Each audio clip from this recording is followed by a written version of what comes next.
Good afternoon, everybody. Recently, Rutherford, like most of the state, has seen an uptick in COVID-19 cases.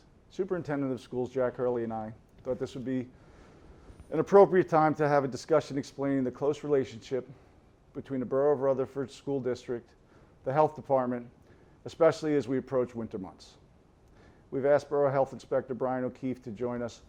Brian and Health Department staff have worked tirelessly since March, and as has Superintendent Hurley and the Board of Education, creating the procedures and policies and processes that will help us out as we move forward. I think it is extremely important that our residents understand how close we all work together on a daily basis. Occasionally we hear of misinformed conversations, social media, or rumors around town. While we understand the increased anxiety that people feel at this time, it is not a time to panic.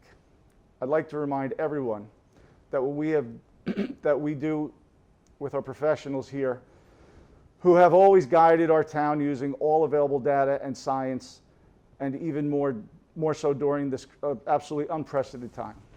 Rutherford is safest when our dedicated officials and community work together. We've asked Brian O'Keefe to join us, as I've explained to you, and Superintendent Hurley. We're going to have a small roundtable just to get the information out that we feel is most pressing at this time. Brian, could you explain to us a little bit about your health department? Well, I've been with the health department, it'll be 42 years on November 1st, and I have a staff of 4, including myself. I have a secretary who's the Deputy Registrar of Vital Statistics, and then we have 2 registered nurses who are the public health nurses, and they're responsible for doing the contact tracing. Both of the nurses have been with the department for over 20 years. Thank you. Since March, this has been a very hectic period of time for the nurses. From March 17th through Easter Saturday, they worked 33 consecutive days. And while borough employees beginning in March through the late spring were working half days, the nurses continued to work full days. Mr. Hurley, would you like to ask Sure. any questions? Well, before I engage in conversation, I'd like to just, review with everyone who may be watching that, the schools are and have been functioning well. We worked very hard, as Director O'Keefe just said, about the health department. Beginning in March, we were working every day, in the office every day, and beginning in May, started to put together a plan with a committee, a district-wide committee, and a county-wide committee to reopen schools whenever we were told that we could reopen them. We knew going into the school year, obviously, that the virus wasn't going to be gone, and we weren't going to be able to eradicate it. Our goal is to keep our students and faculty and staff safe and mitigate any occurrence.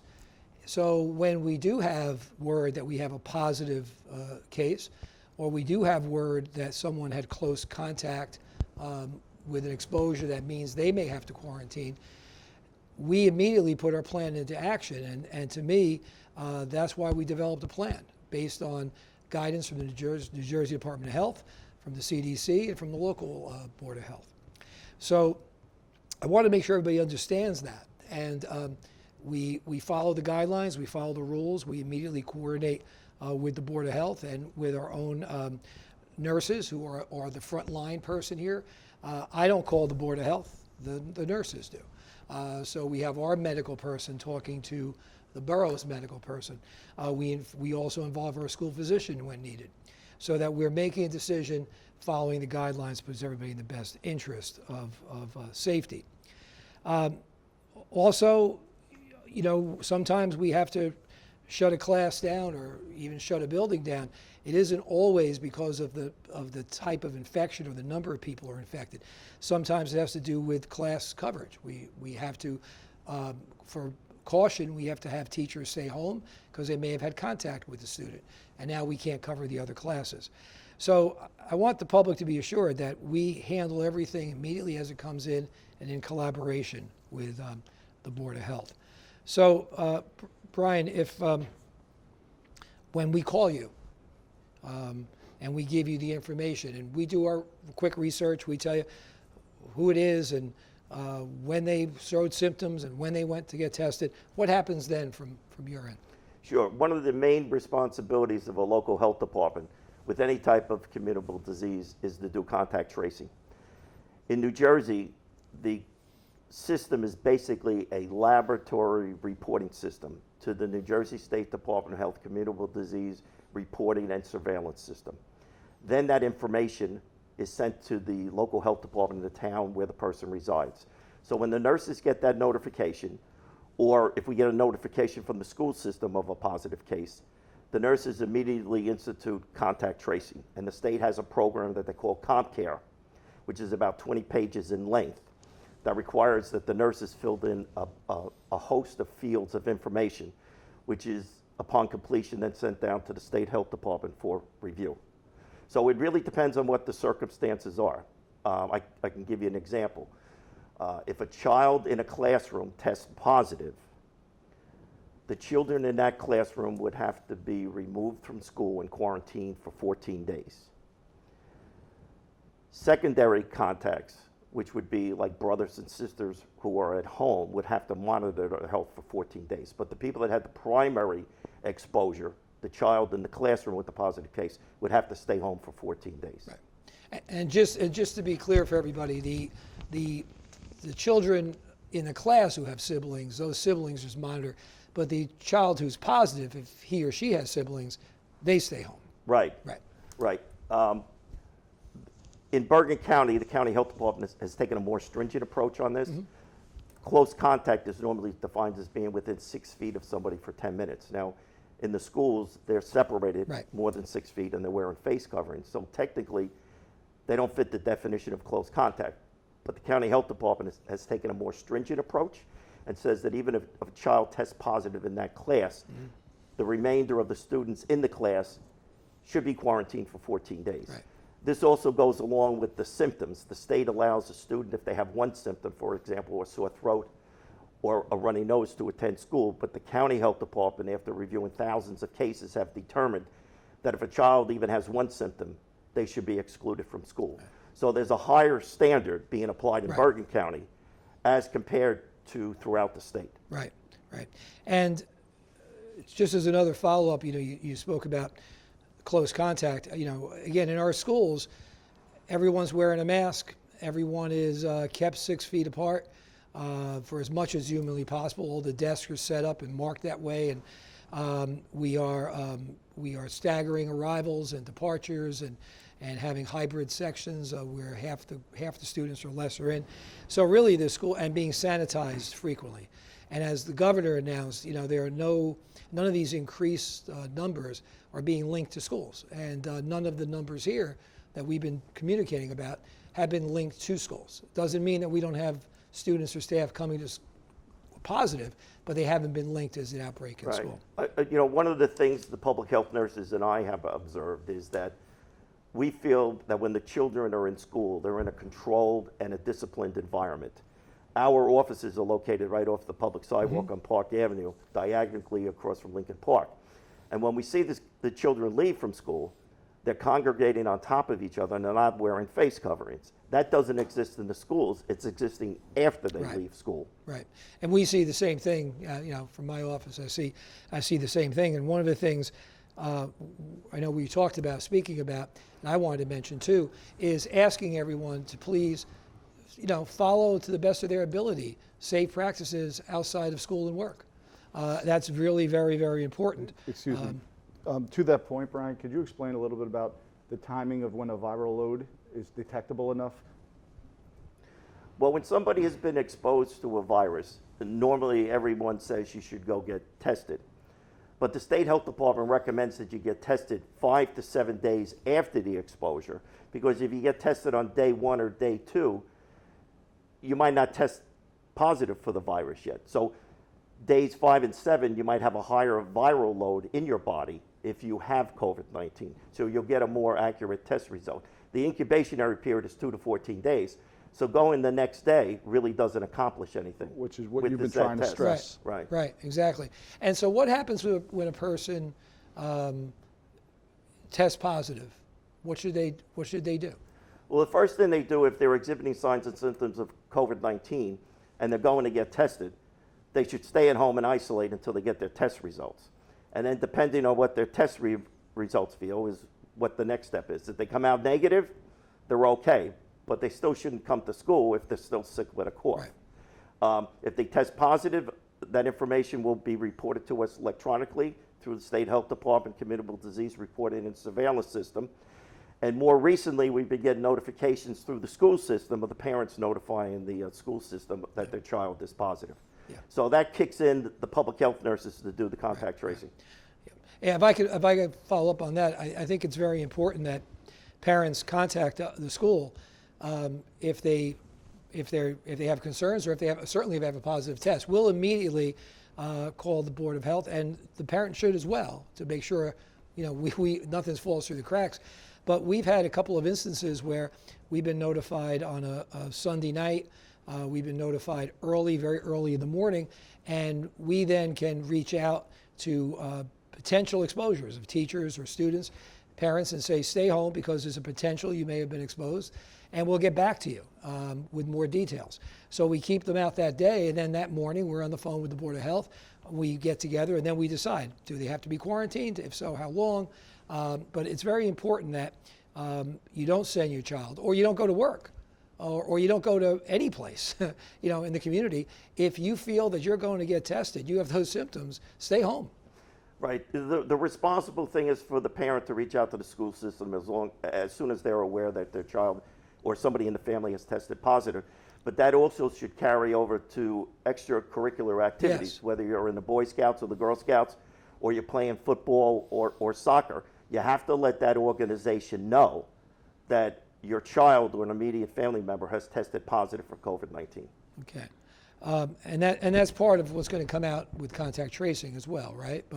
But the responsible thing is to get out in front of it and let people know. Right, and we have issues of confidentiality, so there's a limited amount of information that we can reach out to other organizations. For example, we would be able to say, well, a Cub Scout group had a child who was positive, but we would not be able to identify that child. But if the parent reaches out to like the Cub Scout leader and advises them that their child tested positive, the Cub Scout leader can then share that information with the other members of the Scout group. I think it's very important that everybody does the right thing and work with all of us to mitigate, to control, because one person is like dropping the pebble into the pond, right? It ripples out and impacts so many other people, so many other agencies, and shutting down a school or shutting down a program somewhere, where if we all do the right thing, we can mitigate that and Right. still be safe. I know we were talking about, you mentioned before, the difference between primary and secondary exposure, making sure everybody's aware of that. Right. Primary would be an example of a student in a classroom with another child that tested positive. The other children in the classroom would be primary contacts. They would be the ones that would have to quarantine in their home for 14 days. Secondary exposure would be their brothers and sisters that live in the same home. They would just have to monitor their health, but they would free to go out and about. It's the primaries who have the exposure to the contact person that really have to confine themselves for 14 days and observe for signs and symptoms of COVID-19. And once again, you don't want to go too early if you're going to get tested. The State Health Department recommends 5 to 7 days, Right. or if you start to exhibit symptoms. And the last question or discussion point I have is, numbers have gone up some, right? We're aware of that. But we also know, like I said, we don't have a large number in the schools or in the community, but the numbers have grown. How do we know what's community spread, and when do we get to that outbreak area? Well, community spread is defined by the State Health Department as having cases in the community where the person that became infected is not able to determine when and where they got affected. For example, they didn't attend a large sporting event or a large social gathering. So it's unknown where they might have been exposed. Now, we do have community spread of the virus in Rutherford and throughout Bergen County currently. And the State Health Department Commissioner has indicated that we're going to see an uptick in cases come the winter months when we're more indoors. And I do think that there's probably a little bit fatigue on the part of the public. We've been going through this since March. Well, we are not out of this yet, and we probably won't be out of it until we get a good vaccine and people are willing to receive the vaccine and we develop what they call herd immunity, that the majority of the people are vaccinated against the disease. Right. So until then, it's very important that we continue to follow all the practices that we keep talking about, and that we make sure that we're doing the right thing, all of us. If we're not feeling well, or if we need to stay home, I know parents, from a school perspective, worry sometimes about attendance. We still have to send all the reports in, so to the state, you're either present or you're not. But when it comes down to things like working with students to make sure that the policy doesn't impact their credit, working with them to get their work done, we're going to be very lenient with that. So, don't get upset if you're absent because you're being told stay home when you're not feeling well. We're not going to work against you on that. We're going to work with you on that. And then, of course, if you get quarantined, that's not an absence. You move into remote learning and you're marked present there. But there's still the bureaucratic side of having to mark you either present or absent. But how we adjudicate that, is obviously going to take into the account of doing the right thing. I don't know, Mr. Mayor, if there's anything else? Yes, I'd like to cover one last area, Brian. So there's a lot of misinformation out there on social media and whatnot as to how our numbers are different than the counties. Rutherford is in a unique and very fortunate position where we have our own health department. Our numbers are more accurate than the counties. That's why you'll see different fluctuations between the county numbers and the borough's numbers. And could you explain a little bit about that? Sure, and this was an issue that the county executor addressed in the late spring when municipalities were questioning why the county numbers were different than ours. And the county executor indicated that you should follow the numbers of your municipality. And there's basically two reasons. First of all, it all depends on the date and time the numbers are being reported. If the county are reporting numbers on Monday at 8:30 in the morning and we're reporting numbers at 4:30 in the afternoon on Monday, you could have 6 or 7 additional cases. The other thing is the county is not doing contact tracing. They're not following up with the individuals. We've had a host of cases reported to us when, upon further investigation by the nurses, the person no longer resided in Rutherford. 2 quick examples. We had a case in Chestnut Street. Turned out the person hadn't lived on Chestnut Street for 8 years and actually was residing in a long-term care facility in North Bergen. So our public health nurses transferred that case to the North Bergen Health Department. Had another case with a legitimate house number on Lincoln Avenue. We couldn't make contact with the person. I went out, knocked on the door, and the resident told me that they've lived in the home for 20 years and nobody by that name lived there.